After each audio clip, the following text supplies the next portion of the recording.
You managed to reclaim the East African title, the national title. What can you just say about your team's performance this year?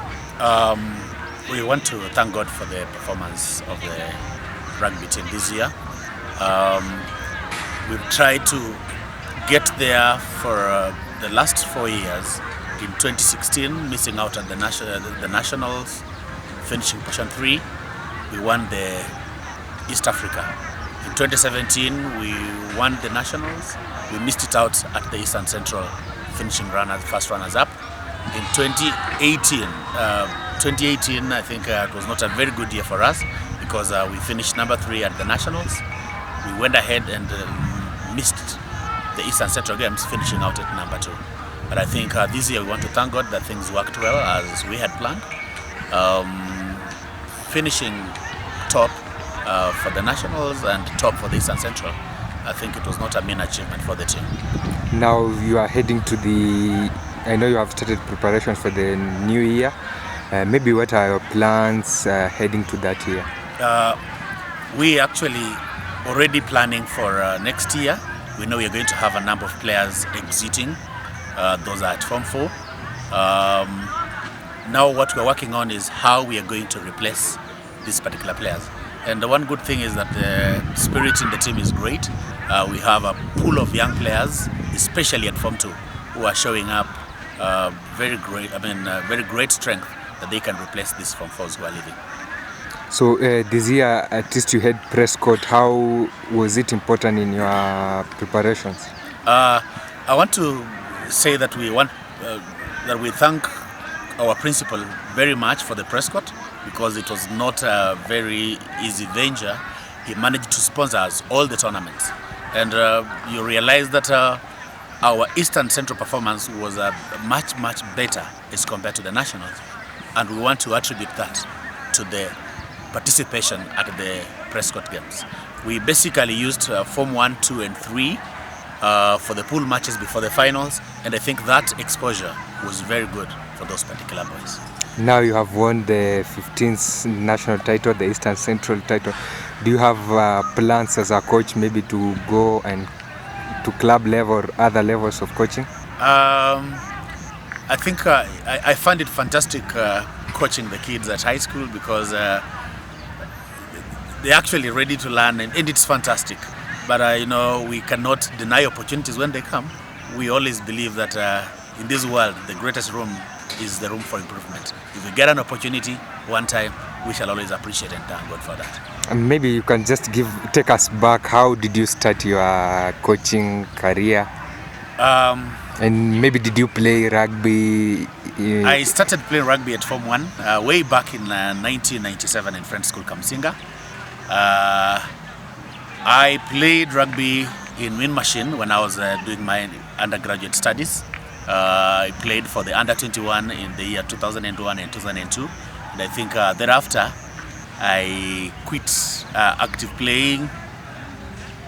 I became a referee because you realize that because of jobs, I had to come all the way back to Western, and those days there was no rugby serious in Western, but briefly I could play trade for Bungoma RFC. And I got into active refereeing. I've been refereeing up to 2014 when I got to coaching of match officials. Currently I'm a CMO, World Rugby CMO Level 2. Okay, and maybe you coached at Malava Boys.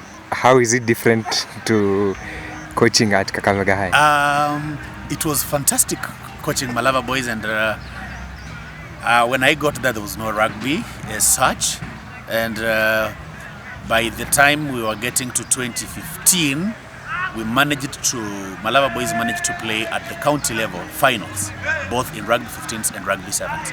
And I'm happy to see that most of the players that are playing, especially for Masinde Muliro University, are the boys that had nurtured in Malava Boys. Notable, we have the likes of Timothy Masi, playing for most, Eliud Mulakoli, who also had a call-up recently for the Kenya Simbas, playing for USIU. Norbert Lumbwani, John Bahati, majority of them playing for Masinde Muliro University, we have Vincent Mwihali, I think playing for Oilers. Are some of the players that we produced in Malava Boys for that particular short time I was there. So what was different, and because we realized that since you came here you have just picked where the team was in terms of success, now you are winning national titles. What was different in Malava that is not here in Kakamega? Being a national school has got greater opportunities, have a bigger catchment area. Malava was a 4-stream school. Kakamega is an 8-stream school, so I think because most of the players we actually pick from the class, so I've got a bigger pool from which I can select the players. And being a national school, Kakamega has got more resources, it has got more opportunities, and it had the culture for rugby. So it was easier building on the culture that was there than Malava, where we started basically almost out of nothing in terms of rugby. So where do we see Kakamega High in terms of rugby in the coming years?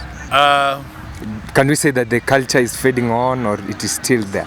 We want to say that we are having a lot of great support from the school administration.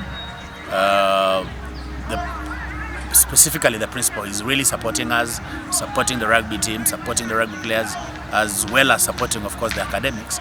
And we believe with that great and immense support that the principal is offering, Kakamega is here to stay. And I think come next year,